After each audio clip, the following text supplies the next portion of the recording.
Hunter of Estelle Body Fitness, and welcome to my channel.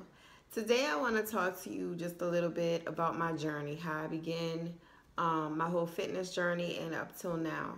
So let's kind of give a short version of the very beginning. So all of my life I've been an athlete. I started running with my parents in elementary school, became interested in track. Got to junior high. I wanted to join the track team, so I tried out and I made it, and just my passion grew from there for just running. I went from there to high school, ran all 4 years, and then went on to college. I majored in kinesiology, which is the study of human movement. I wanted to be an athletic trainer to athletes, professional athletes at that time. Once I graduated from LSU, I was interested in furthering my education in sports science even more so that I went on to College of St. Scholastica in Duluth, Minnesota to get a master's degree in exercise physiology. I thought about physical therapy during that time, but it didn't really fit my personality, so I went on to come home back to New Orleans to do my internship, and I started working with heart patients in cardiac rehab, taking blood pressure, writing exercise prescriptions. Still too slow for me, wasn't quite sure if that's what I really wanted to do. So I went on to the wellness center at the same hospital and became a personal trainer, and there my passion grew. Personal training is what I really enjoyed, working with people, designing their programs, watching them reach their fitness goals, doing group exercise classes, water aerobics, land aerobics, assessments, different things like that, and helping them to modify their lifestyle in order to, helping them to modify their lifestyle for a higher quality of life. So I always was an athlete and built like an athlete, but when I used to look at magazines like Fitness RX or Shape Magazine, the women looked a different type of fit than I was actually used to.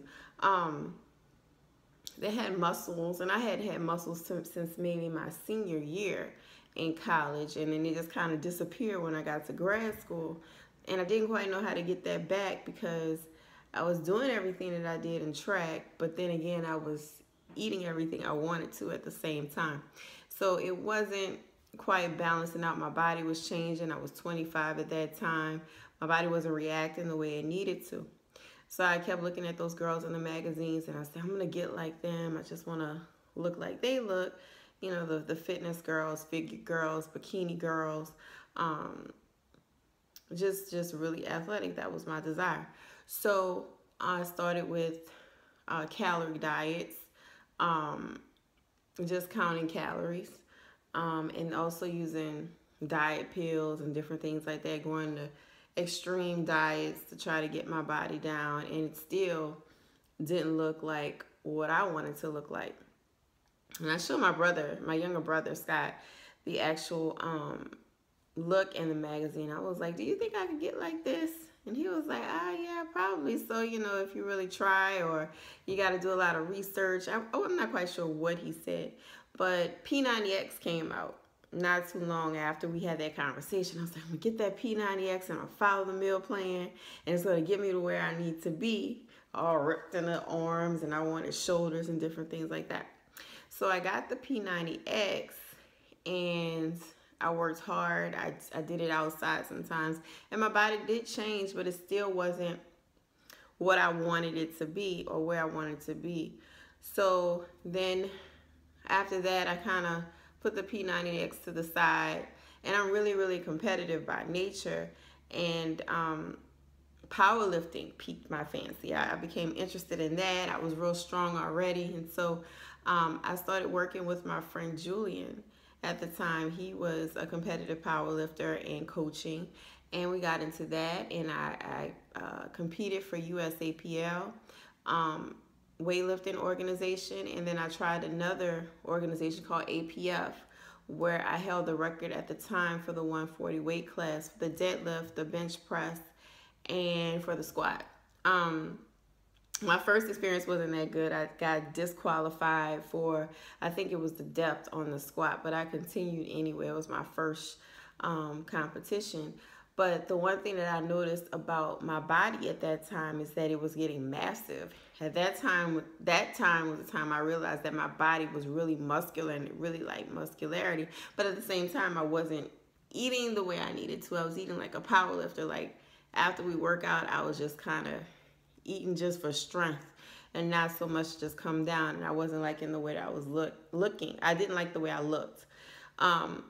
So during that time that I was competing, I met a classmate of mine, Nicole Coleman.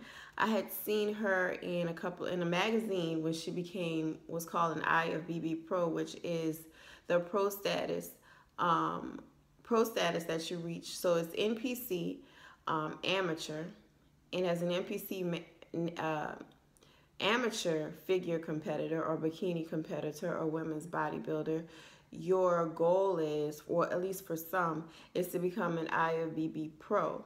You compete to get in a national qualifier.